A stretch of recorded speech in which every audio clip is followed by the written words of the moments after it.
Coming up on this week's episode of Search with Candour, I'm talking all about enterprise SEO reporting with Munene Mumbi. We're going to dive into what enterprise SEO is. I know I've already covered that with Matt Hepburn, and we're going to talk about reporting and why it differs when it comes to enterprise clients.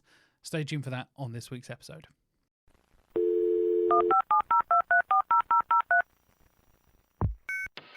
Hello and welcome to this week's episode of Search with Candour.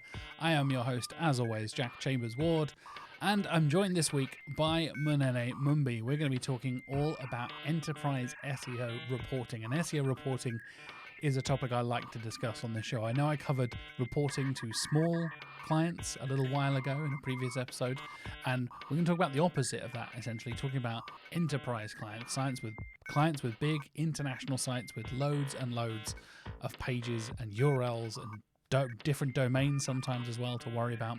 How do you adjust your reporting and your style to understand and better report the metrics you should be reporting to those kind of clients? It's a big topic, and I'll get to all of that with Munene after a word from our sponsors. Our sponsor for this week is Wix Studio, the web platform that gives agencies and enterprises the end-to-end efficiency to design, develop, and deliver exactly the way they want. Whether you manage 10 sites or 1,000 sites like some agencies do, here are a few things you can do from start to finish in less than 2 minutes on Studio. You can set up native marketing integrations with Google, Bing, and more in just one click. You can save so much time by reusing custom templates, widgets, sections, and design libraries across all of your sites, instead of having to build them from scratch each and every time. You can easily create seamless handovers by adding tutorials, guides, and more to your client dashboards. And speaking of dashboards, you get a full 360 view of all of your projects from one workspace with total control. And whether you're working on your site with fellow SEOs, developers, other marketers, you're able to work on the same canvas at the same time with all of your team members. And of course, you'll be able to leverage some of the best in-class SEO defaults such as server-side rendering and automated structured data markup across all of your Wix sites. That is time up, I'm afraid, but the list keeps on going. Step into the Wix Studio by clicking the link in the show notes or the video description down below and see for yourself. Thank you so much to Wix Studio for sponsoring us here at Search with Candour.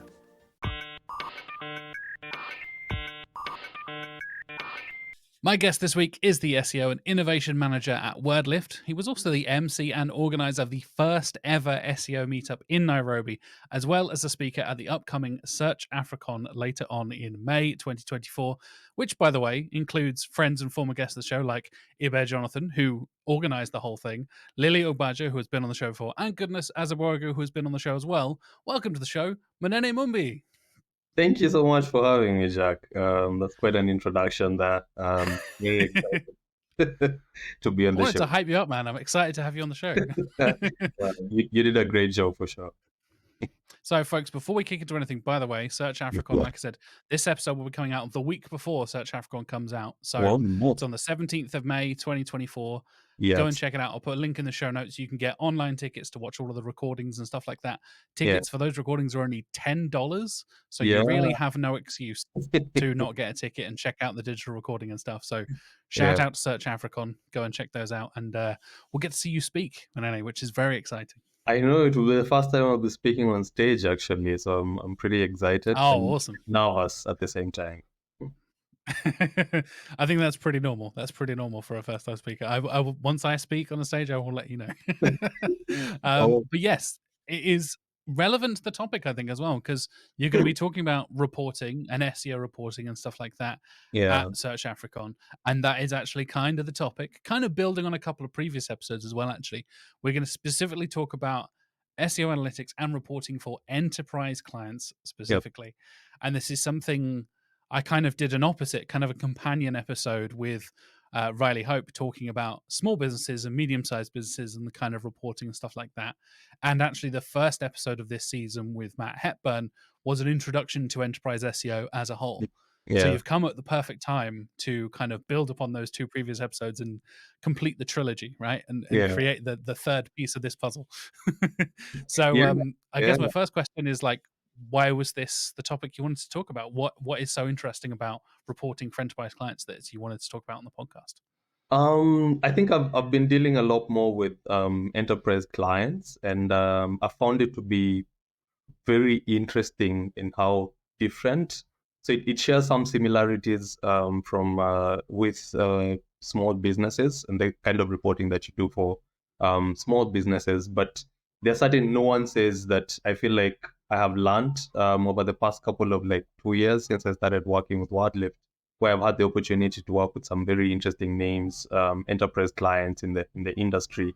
And I figured, okay, let's do let's have a conversation about it, and hopefully um, we can share any information that we have based off of our experiences. And I just love reporting. I love digging into SEO data generally. Yeah, so the numbers get me really excited, the visualization, all of that stuff. So this is a topic that's very close to me because I wouldn't say I'm an expert at it yet, but it's something that I've been doing for like the past 2 years now, very heavily. So that's been pretty exciting in my world at the moment. I feel like you get a lot of people who find SEO reporting very scary. So it's nice to have you feel so excited and so impassioned about data visualization and stuff like that. Because I Yeah, think that can be such a pain point for whether you're freelance, whether you're in house, whether your agency. I don't think it really matters. Reporting can often be a very stressful time when it comes to working out what's important, working out how to do it, who's the best person to speak to, all this kind of stuff. And I yeah. guess that's kind of where I want to start off with is when you're thinking about enterprise SEO reporting, like, who are we creating this report for, and who are we going to kind of tailor and adjust and make this report for, basically? That's a very good question, and that's one of the nuances that I think I mentioned that kind of changes whenever you're thinking about enterprise SEO reporting, is that there are different stakeholders when it comes to enterprise SEO. So you'll find, for example, if Jack is the product manager that I'm currently working with for the for the project, he probably needs to report, like, the metrics that matter to Jack are very different from the metrics that matter to probably his boss. And then you'll find, maybe in some instances, you'll find an enterprise that is like part of a group. So you find the metrics that matter to Jack's boss are very different from the metrics that matter to the group level C-suite guys. So it depends on the stakeholders, and that's where it becomes really interesting, where you need to understand who are you reporting to. So it's not just because SEO has a bunch of different metrics, right? But someone who's handling like a bunch of different brands, for example, really doesn't care about how good your impressions are because you did I don't know, you improved the queries on a certain keyword. They're crazy about how much money are you making me, and should I approve this budget next month or next quarter. um, so it depends on the stakeholder who you're reporting to, and that becomes that informs what exactly you need to report about. So I think the baseline for me is always to understand who am I reporting to and what exactly are their objectives. So the objective, for example, the most immediate stakeholders, the objectives are typically aligned with the regular SEO metrics. So they might be interested in things like uh, the clicks, the impressions, I don't know, the number of queries that you're ranking for, or what else? The time on page, the number of people visiting Yeah, yeah, kind of engagement metric stuff as landing. well, right? Yeah. Exactly, right? But then if you go a little, I think that the higher up you go, the more money becomes more relevant, and the regular SEO metrics become more and more irrelevant.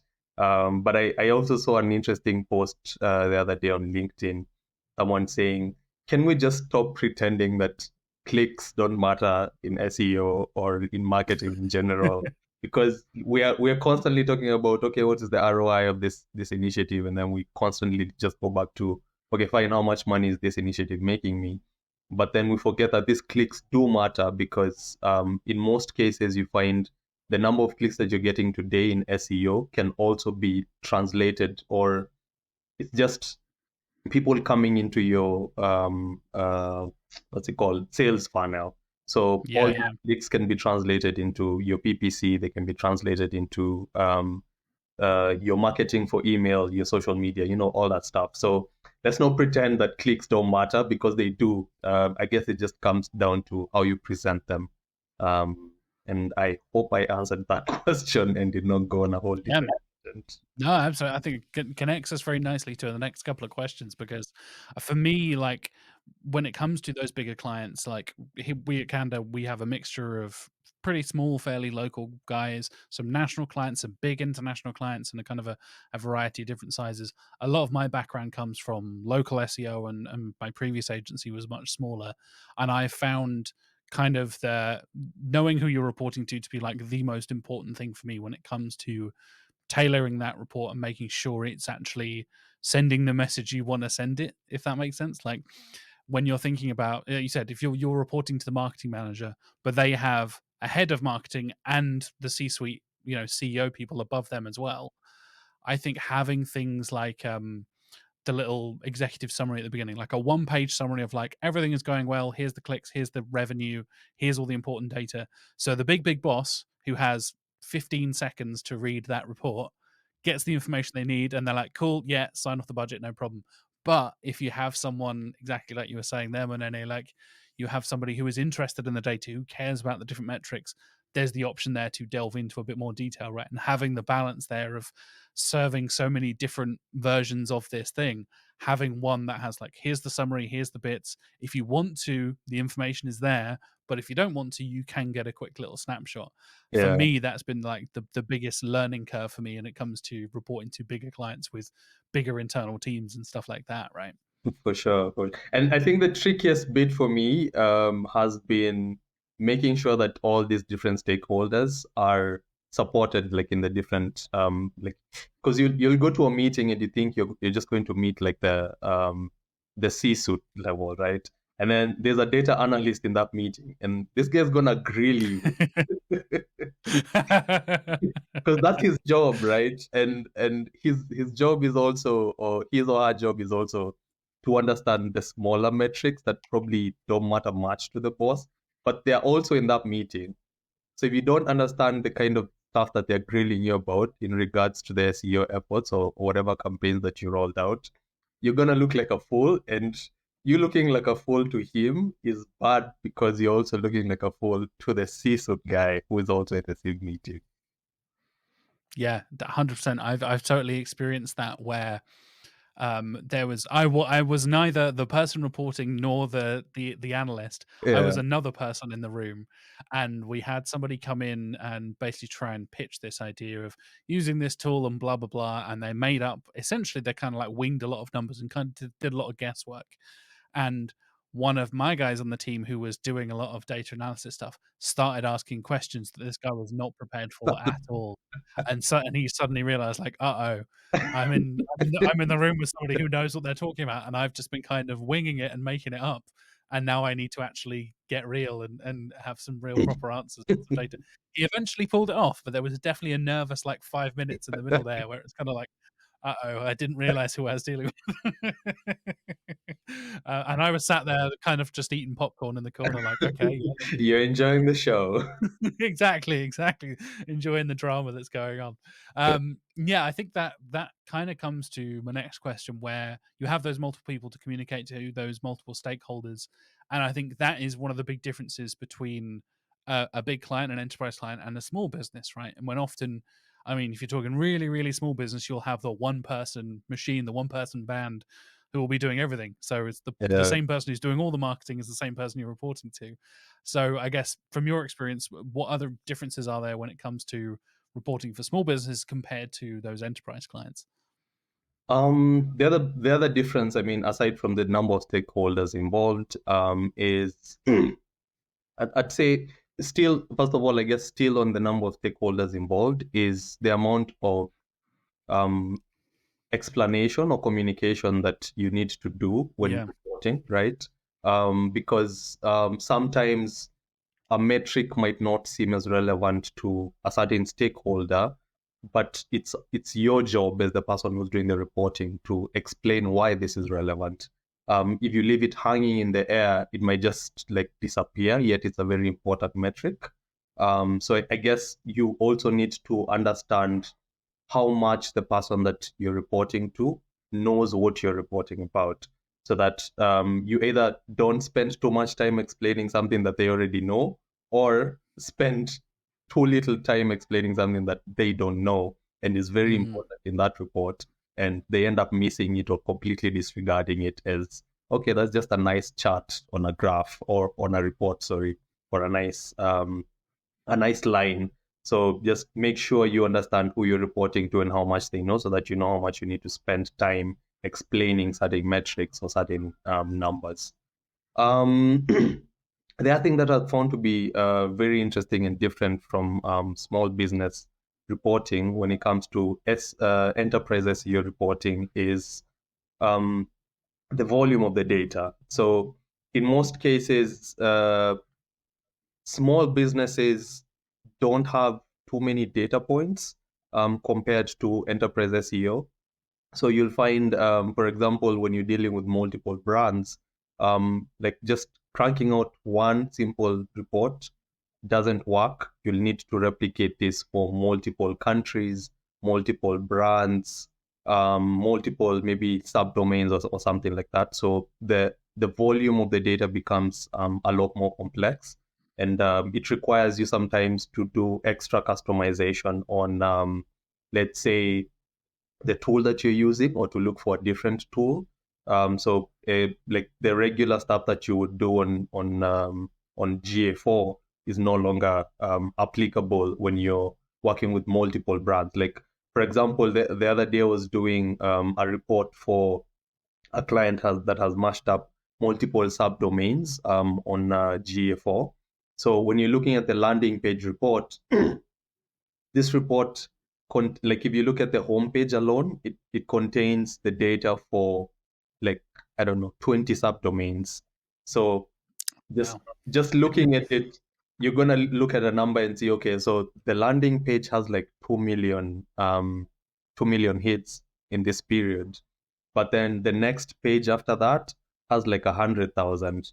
So that disparity is so huge. It's up to you to start thinking, okay, so what other customizations can I make to add to this report, so that I get a better understanding of which domain or subdomain is bringing in this 2 million. So what's the breakdown of this 2 million? And once I added something like the host name dimension on GA4, you start to see, okay, so the landing page is because the way you see the landing page on GA4, it's just the slash, right? So you get to see the slash and host name. So you're like, okay, so this is this subdomain and then this subdomain, and then at the end of the day, you can aggregate. That's how it gets to 2 million. So there are extra customizations like that you need to think about every time that you're looking at enterprise SEO. And I think the other one would be also thinking about the tools that you're using. So depending on who you're reporting to and what they prefer, I've also found that sometimes you'll try and report on like, for example, organic. It's still organic traffic, but you try and use Google Search Console, but then the enterprise will be like, no, we're not used to Google Search Console. Maybe we prefer Adobe Analytics. So all the work that you did on Google Search Console now kind of becomes a back and forth between, we don't understand what you're reporting, or we're not used to these metrics. Could you now just prepare it completely, pulling data from Adobe or GA4, right? So yeah, I think it's important to understand what they know, and also to try and to be flexible in reporting around. It's the same metrics, but are you flexible enough to use different tools that they're more conversant with? Yeah, definitely. I think I've been totally guilty of the not explaining enough in a report before, kind of like, because obviously I'm very kind of like trying to keep myself up to date with the SEO news. Obviously, I record this podcast every week. Like, can kind of try and keep myself as up to date as I can. And I think I do a pretty good job of keeping aware of the latest trends and all that kind of stuff. Yeah. And I forget that I kind of take that for granted almost. Like, well, oh yeah, everyone kind of knows what SEO is, and you can come into a client and, like you said, you might have a different stakeholder there who has no idea what this report is about. They've just been, hey, could you come and join this meeting, please? They have no context. They have no idea. They know what marketing is. They maybe even know what digital marketing is, but they don't know the breakdowns of specific SEO stuff. And suddenly you're there explaining href lang tags to somebody who has no idea that that's even an option or even a thing, doesn't even know what HTML is, and you're like, yeah. And then you go back and explain that. And I've totally been guilty of that in the past. And I always try and, I know we do this here at Canada where we try and kind of go through that onboarding process with them and have that conversation with them, like, not only who is interested in this data, who is going to be interested in the report side of things, which of the stakeholders that actually care about this stuff, who do we need to cater it to, but when people are on calls and stuff like that, how much do you guys know about the things we're going to be talking about? Because I can report click data and I can report impressions, and most people understand like year on year changes and all the kind of basic mathematical stuff. But like you said, when it gets so complex, as soon as it gets to bigger and bigger numbers and multiple different subdomains and international sites and all this kind of stuff, you're suddenly dealing with so much extra data that can get lost quite quickly, and you forget that, oh, there might be one person who only works on one of the subdomains out of 20 different subdomains, and they're here in this meeting. Like, oh yeah, I've just been telling you about a thing you don't care about for the last 10 minutes, and I should probably remind myself like what's relevant, right? Yeah. And I think you're totally right about GA4 and Search Console obviously being such a key to so much of the data we talk about with our clients. And I found it really, really useful. This is a quick little tip, folks out there. If you want to make sure your Search Console is good for like multinational companies and stuff, have a separate property for each different subsite. Whether it's a subfolder, whether it's a subdomain, I don't care whether you have, /UK/US, whatever it is, or it's US dot subdomain kind of style. Have a different property set up for each one, so you can easily filter out that data. So you're not sat with one giant property where you're filtering that. Have the domain property, don't get me wrong, but have a specific one where you're able to then kind of filter down and just see those specific things. That has saved me so much time. And you mentioned GA4 there as well, Munene. Like, being able to customize those reports is maybe my favorite thing about GA4. And we don't say nice things about GA4 very often in SEO, but having the ability to customize. I've got an episode coming out in the future for you, but will already be out by the time the listeners hear this, Yeah. with Dana Ditamasa, talking about the Oh power of customizing man, reports and I stuff, and love all of listening to Dana. Sorry. that.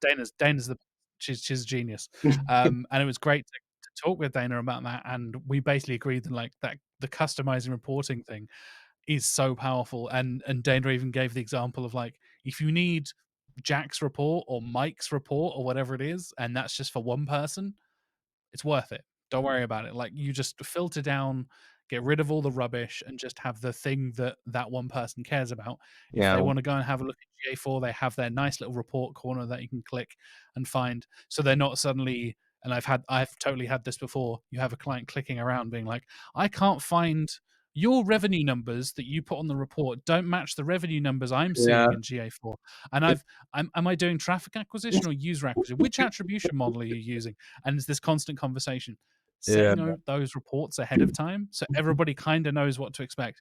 Agree with everybody, and of course you can change them in the future. This isn't setting it in stone, right? You can then be flexible, but I have had that be such a powerful tool where it's just like a simple little thing like customizing some GA4 reports can transform how somebody sees the data and understands the data from their point of view, and suddenly they're not completely overwhelmed with all the data coming at them from GA4 at once.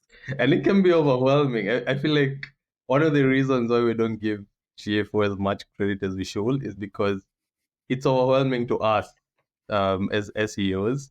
So half the time, if it's overwhelming to us, we don't hype it up because we don't get it. And I love playing around with GA4, just figuring out new things and also understanding different numbers, because it's easy to get lost in the absolute figures and then forget that those are never going to be accurate.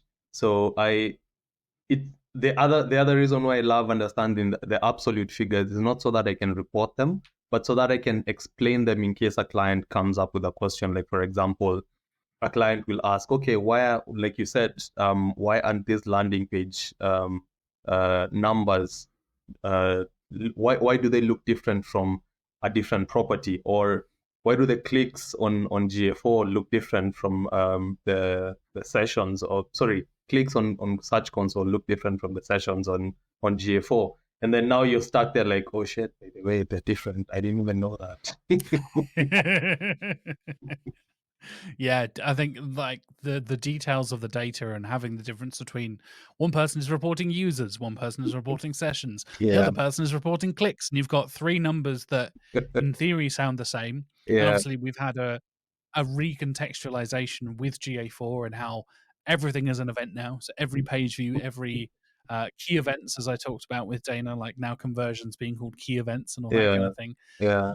It's a fascinating side of things where you're understanding like not only the nuance of the data itself, but what it means and why anyone should care about it. And like I said, having these conversations as early on as possible with clients, from my experience, has been a really positive thing. 100%. A lot of the time, that does depend on their knowledge. Like we'll often ask this question here at Candor, and we were working with a client who, again, is one of these people who is not trained in SEO, and that is not a problem. We are happy to educate and all that kind of stuff. And they're like, I don't know.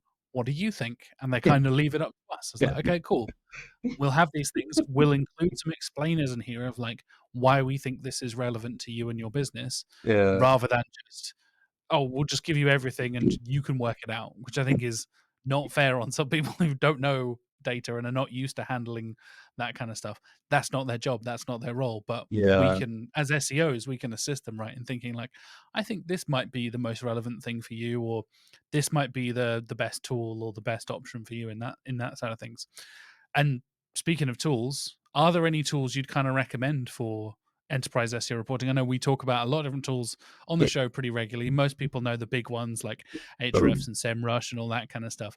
Is there anything specific, any kind of like custom tools or specific things from your experience you found really, really helped, or maybe a feature in a tool people already know that you might, unlock a little secret potential? I think one of my favorite tools, it's not more, it's still around the realm of reporting, but it's more tracking, is Google Tag Manager. I feel like that's where all the sweet stuff begins before you can even come to the visualization and getting the numbers and all that stuff. I found in several instances, I'll go to a GA4 account, looking for certain numbers, and then something clicks and it doesn't make sense how this number is so low or so high. And half the time when I go back to Google Tag Manager, I'm like, you've been tracking this wrong from the beginning. So we're gonna get it wrong even when I do the visualization. So I love how easy it is to tweak things from the baseline, and then things just start to pile up. So Google Tag Manager is definitely one of my favorite ones. Not really a reporting tool, but a tracking tool if you think about it. Of course, looking at the data, Google Analytics GA4 is definitely top on the list. With visualization, of course, with looking at the data as well, Google Analytics. I mean, Google Search Console comes in a long way. Tools like SEMrush and Ahrefs, like you mentioned, when you're looking at different data points, come a long way as well. But for visualization, I love using Wix Studio. It's pretty easy. It's free. You can pull in a lot of data. I think over time they've also made it faster. Around the same time they changed it to Wix Studio, it was so slow. I'd create a report, send it to a client, and be like, I've never looked at it since the last time we had a meeting because it's so slow. I can't spend all that time to look. I have done that. I have been on a call with a client, and so have like multiple pages, like, oh, there's the front dashboard and there's a couple of other dashboards that like focus on things. And I will click and I'll be like, please bear with me for a couple of minutes while this loads. How are you? How's the weather? How's your family? How's your cat and or dog doing today? Anyway, here's page 2. And it's like, you're so right. It would take so long. You'd have to like have a separate conversation, a separate meeting within a meeting to then let Yeah. the thing load. But yeah, Looker Studio is a fascinating one. I think a lot of us in SEO, and I am totally guilty of this. I'll hold my hands up. Used it completely wrong, Yeah. and use it in a way where we almost try and like kind of replicate a presentation deck, a presentation slide, rather than having it like this interactive dashboard thing. I know this is a conversation we've been having a lot here at Candor about Yeah. the way we present the data and how different visualizations can really, really help how people understand data, right? Just seeing, some people can see a table and some numbers, sort the table and be happy with it, and it all just kind of clicks. Like you were saying yourself, Munene, like being a data nerd helps for all that kind of stuff Yeah. if that excites you.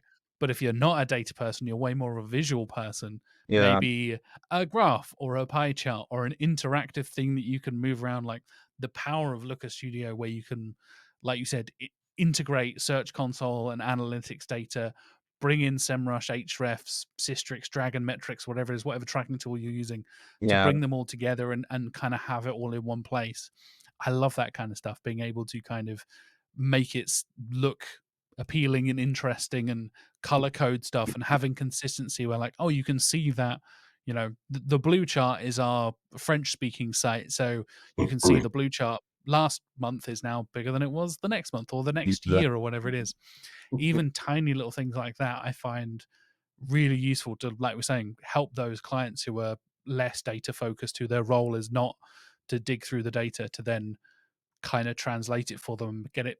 You want it to be as easy for them to access as possible, right? Yeah, for sure, for sure. I think one also interesting thing that I've had to force myself to learn is that there are some people who, of course, like you said, prefer to look at the numbers, but then, especially when you're dealing with enterprise SEO, the numbers sometimes can be so huge, it's irrelevant. Yeah, Sometimes yeah. it's irrelevant to even have them on that page, because you'll have, for example, a page that brought in like 2 million clicks, for example.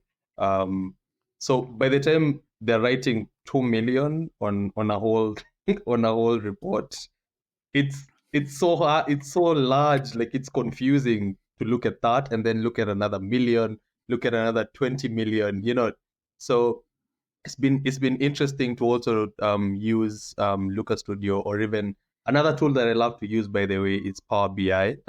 If you're concerned that your Looker Studio is gonna be slow, or anything like that, Power BI helps you to also kind of do the same things that Looker Studio can do. But I love how easy it is to bring in data, and then it's very fast. So I absolutely love that about it, especially when you have large chunks of data and multiple data sources.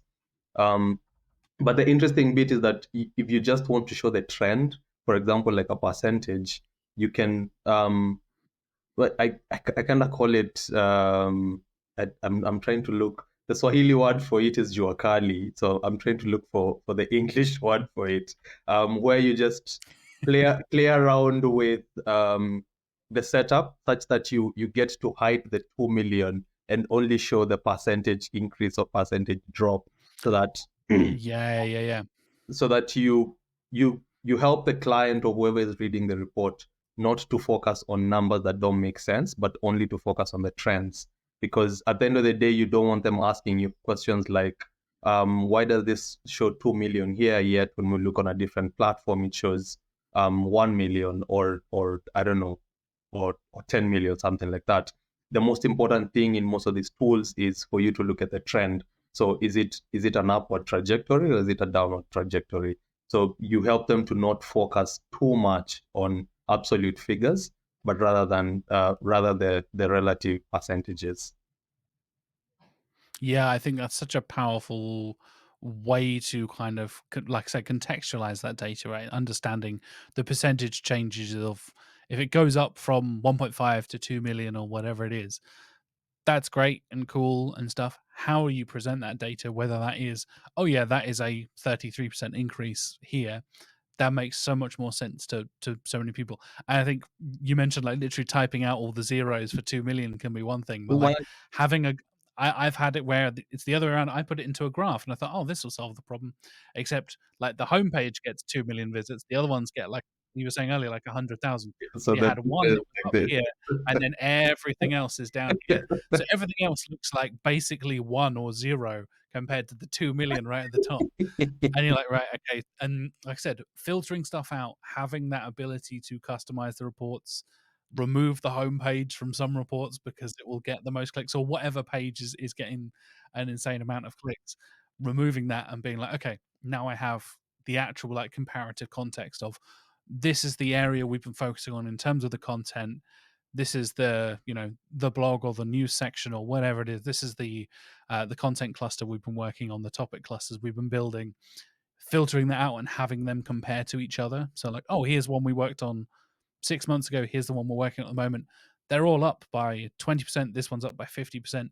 Being able to like contextualize each other with each other, I find is really, really useful to kind of still keep that bigger picture in mind, but also have an idea of, and I think this is a key to all SEO reporting, what work you're doing that has actually affected this increase or this report, right? Like you can say the whole site is up by 100%. It's like, okay, are you talking organic traffic? Are you talking because of the links you've been building? Is it because of your content? Is it because of the updates to the product pages? Like what work have you done that has increased this? And drilling down into those specific areas, into those specific pages, I think is a really, really useful thing to do to give that full context to the clients. Yeah, I think just to add on to it, I think I heard you mention what work have you done to particularly prove that this movement in the numbers can be attributed to what you did. Another really cool tool that I feel I should mention is causal impact. It requires like building some custom code and stuff like that, but it uses some really interesting technology to just isolate the work that you did to help understand, okay, so if you had not worked on these pages, the trend would have gone like this, but because you worked on these pages, we're able to show that the graph started rising, right?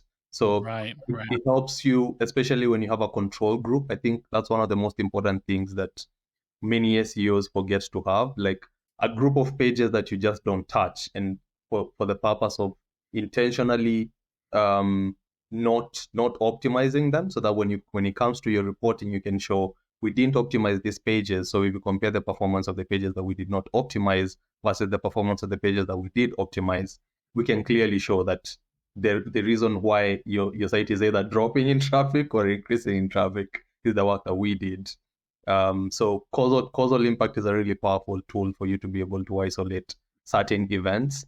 And I've found digging into the data sometimes helps you to understand whether a website increasing in traffic or revenue or any other metric can be attributed to the work that you did.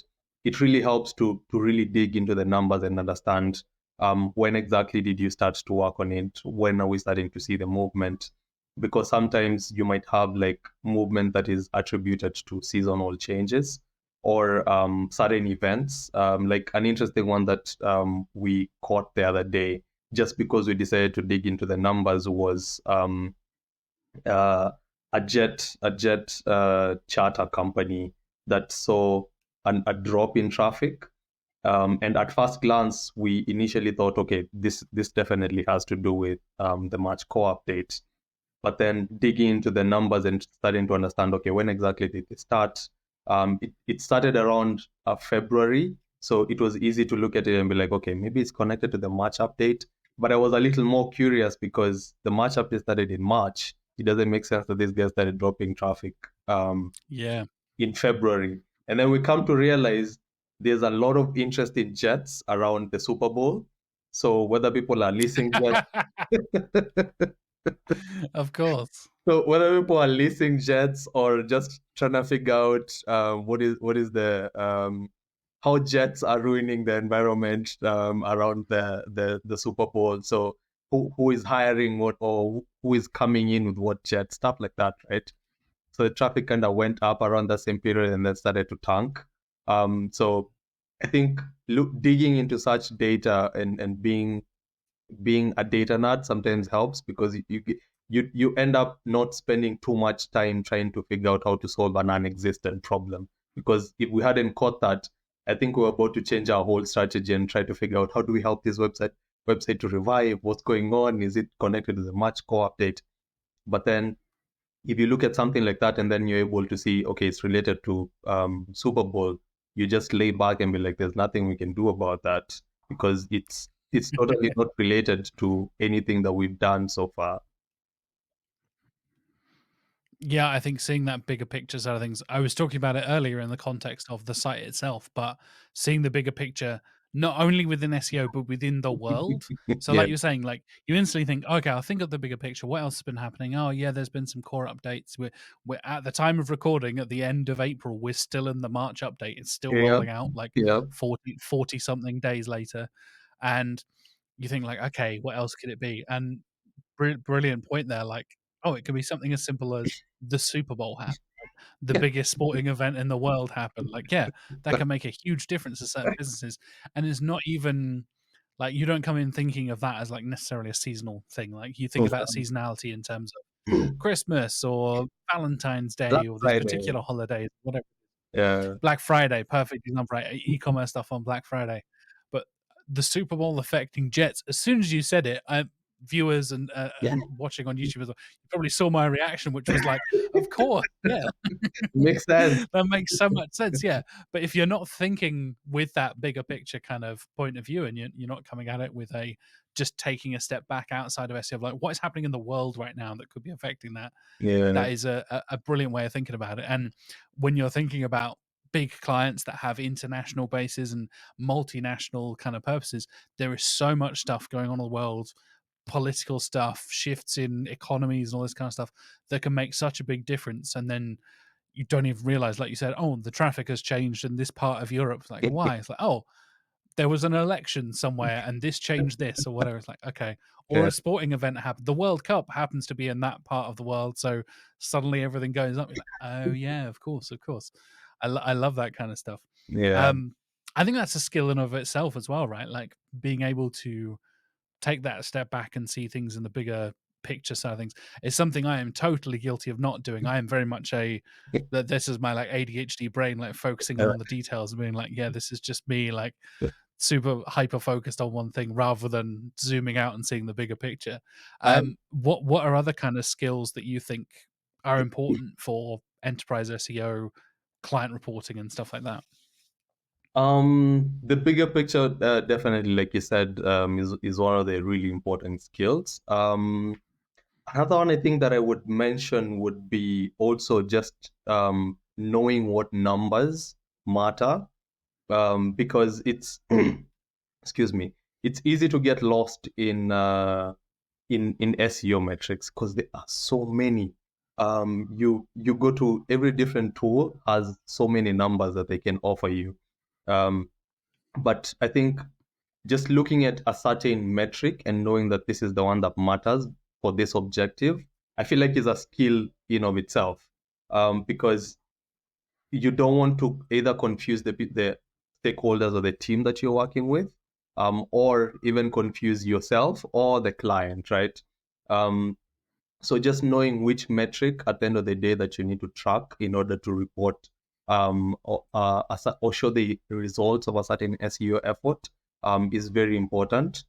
So for example, you don't want to end up, for example, like optimizing page speed, and then you're not looking at page speed insights, right? Because now the most immediate metric for you there becomes, we optimize this page, when we load it, when we look at, for example, page speed insights or GT metrics, what is the performance of this page, right? Or what is the performance of this website? So if you run to look at something like clicks, it's it will influence clicks in the end, but the most immediate metric that you want to look at is what has directly been influenced by the activity that you've done. Another one I think is learning the visualizations. That took me quite a while when I initially started to play around with Wix Studio, because there's so many visualizations, like you said, to play around with. And it's easy to think about like bar graphs help all the time, but then you get a situation like the one that you were saying where you have one page with 2 million, another one with 100,000, and the 100,000 just looks like it is doing terribly, right? So so you need to think about like how to visualize this information better. And you need to play around with things like pie charts or bubble graphs or histograms. I remember initially when I started working at Wordlift, we'd always have this like kind of back and forth with my CEO, Andrea. He's really good at looking at the data. And then, as you can imagine with the CEO, he also doesn't have like, he doesn't want to look at so many numbers. So he quickly pushes you to, okay, so like at the spur of the moment, what am I looking at? Why did you send me this report? And I'd always be like, it's right there. Can't you see that the numbers are going up? So I guess constantly thinking about what's the easiest way for me to visualize this information, so that it can be quickly digestible by whoever is looking at it helps. So half the time I'll find myself, whenever I'm building these reports, playing around with different visualizations. Like, okay, so what if I did this like in a line graph? Would it be better? Would maybe the numbers actually look better than the graphs or the pie charts and all that stuff? So sometimes you might have like a pie chart that you have so many data sets, or maybe you're looking at URLs, for example, or query performance. You're going to have so many lines on that graph. It's insane. So you think, okay, maybe I should try using a bubble chart, for example. And then now all of a sudden you have these bubbles. You have so many bubbles, but you can quickly pinpoint, okay, the largest bubble is the best performing bubble. So let's go with that. So the visualizations come in really handy. Another interesting skill that I've found is to also just be constantly looking for new ways to either export the data or extract it. So in some instances, I've had to use custom code. I feel like I've learned a lot more. I've dealt with a lot more Python within the past couple of years than I have ever needed to, because half the time you find the data that you need is not in a typical tool. So you need to learn how to extract it. Like with Wordlift, we deal a lot with entities. And some of these data sets are not you're not going to use, for example, like Streaming Frog to extract all the entities that you need. So being able to extract that and be like, okay, so these are the entities that exist on a certain page, and then now I can come and show on Wix Studio how those entities are performing on particular pages, or how they're performing on in terms of ranking, helps. So I guess whenever you're dealing with custom enterprise situations, you also need to develop certain skills that help with reporting for those custom sort of situations. So I guess it depends. Sometimes I've seen people who prefer to use BigQuery, or people who primarily just use Python or Power BI or whatever. So I guess just knowing who is your target audience, you can just decide to focus on that custom tool like BigQuery or Wix Studio, Power BI. But you don't need to really know everything, I would say, because there's so many reporting tools out there. It's easy to get lost in all of them. Yeah, I think that's definitely true, where you're going to find you could end up with like using 3 or 4 different ways to report the same thing. And like we said earlier, you're going to get different numbers, you're going to get slightly different things. And then that becomes that much more confusing when I have had this where, use the example of like Adobe Analytics, right? You have a client who is used that previously, and you come in with your Google Analytics knowledge. This was before GA4, and I came in and I was like, okay, cool, I'm looking at these numbers, and their reporting was already set up with the Adobe side of things, and then I brought on the Google Analytics side on top of that, and it was just like absolute chaos on the screen, and there were so many different things going on, and we had one half of the dashboard was for Adobe, one half was for Google, and it was all like it was so confusing. I was like, this is not the way we should do this, and that was a big learning thing for me of like, don't try to do it all at once, right? Like, make sure you're using the right tool for the job, whether that is custom coding something in Python, or I know a lot. I've been speaking to Miriam Jessier about BigQuery a lot recently, and like learning more about how important that is to handle these huge data sets when it comes to Google Analytics and stuff like that. You can do your own digital archiving and all that kind of stuff. There's plenty of different options and methods of doing that. But yeah, handling big sets of data can get pretty intimidating pretty quickly, especially like you said, if it's coming from different sources and different places, where you're kind of suddenly even us data nerds get overwhelmed with all the different things going on as well. I know. Yeah. Awesome. Well, thank you so much for joining me, Munene. It's been a lot of fun. I've had my cheeks hurt from laughing, which is always a good sign of a good podcast, right? Yeah, for sure. Mine too. I feel like I've done so much water. That shows we've been speaking a lot. Drink lots of water, laugh a lot. That's a good podcast. And hopefully we've learned a few things along the way as well, right?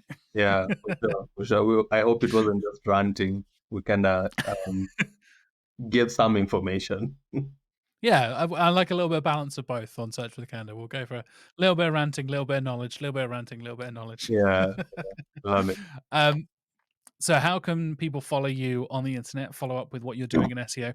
Like I mentioned, Search Africon coming up next week. I'll put a link for that in the show notes. But where else can people find you on social media and other places like that? I'm Munene Mumbi on all platforms. So I'm mostly active on LinkedIn and Twitter as well. But I guess LinkedIn is where I'll mostly you'll mostly find me. I know people tend to shed a lot of LinkedIn and now it's turning into like an Instagram of sorts for professionals, but I still find myself spending a lot of time on it because so many people are sharing incredible insights. And I feel like SEOs are usually kind of like influencers. I don't know if there's a single field where there are so many people talking about what they're doing on a day-to-day basis, like SEOs do. So I love that about how much SEOs share. So you can find me on LinkedIn. I don't share as much as I should. So I'm probably just retweeting, resharing or liking or commenting on stuff. But then I'm also on Twitter as Munene Mumbi or at Munene KL. I'm pretty sure you'll have their social somewhere in the description. Yeah. Yeah, and like you said, I'll also be speaking at Search African next month. Pretty exciting stuff to be now. I guess that one will be a lot more starting off, so like the baseline, how for people who want to get started with reporting. I feel like today's was a little more technical, and anyone who is starting out in reporting might have gotten lost in what are you talking about, bubble charts and all that stuff. So yeah, I'll try and make it as simple for beginners as possible, because that's one of the things that we are hoping to do in that conference. Yeah, I guess that's Awesome. mostly where you can find me.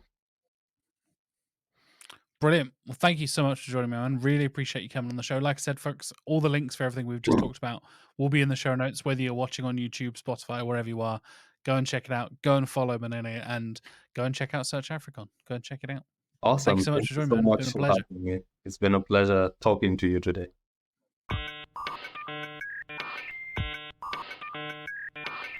Thank you so much for listening or watching wherever you're watching or listening. Thank you to Munene Mumbi for joining me on the show. Like I said, if you haven't already, please do go and check out Search African. Munene is talking, and it's going to be a really exciting event. Tickets are just $10 for the online videos. I know I've just bought my ticket, and you can go and check it out. So I will put links for everything in the show notes that we talked about, so you can go and check it in the video description if you're watching on YouTube, or the show notes if you're on Spotify or wherever you're listening to the podcast. Please do go and check it out. Go and support the amazing work that the team behind Search Africon are doing, and go and check it out, because it is a really amazing community that seems to be building up across Africa, and it's amazing to have these new voices and new perspectives in the community. And I'm very excited to I've already had some of the speakers on the show, and to have more of the guests and speakers and members of that community on the podcast in the future. Speaking of which, stay tuned for some more awesome topics and guests coming up in the next few weeks. Of course, at the end of the month, I'll do the recap episode we always do when Mark and I get back here in the studio, and we'll talk all about the search news that was in May 2024. If you want to hear a particular person or a particular topic on the show, please do let me know. I take requests, so yeah, come and check it out. If you have any guests or any topics you'd like us to discuss here on the show, please do let us know. You can leave comments on the YouTube. You can post in the Q&A section on Spotify. I know that's a way to send us questions and stuff like that as well. So get involved, interact with us, ask questions, all that good stuff. And I massively appreciate you listening, enjoying, interacting with the show, and supporting us throughout season 3 as well. Until next week, thank you so much for listening, and have a lovely week.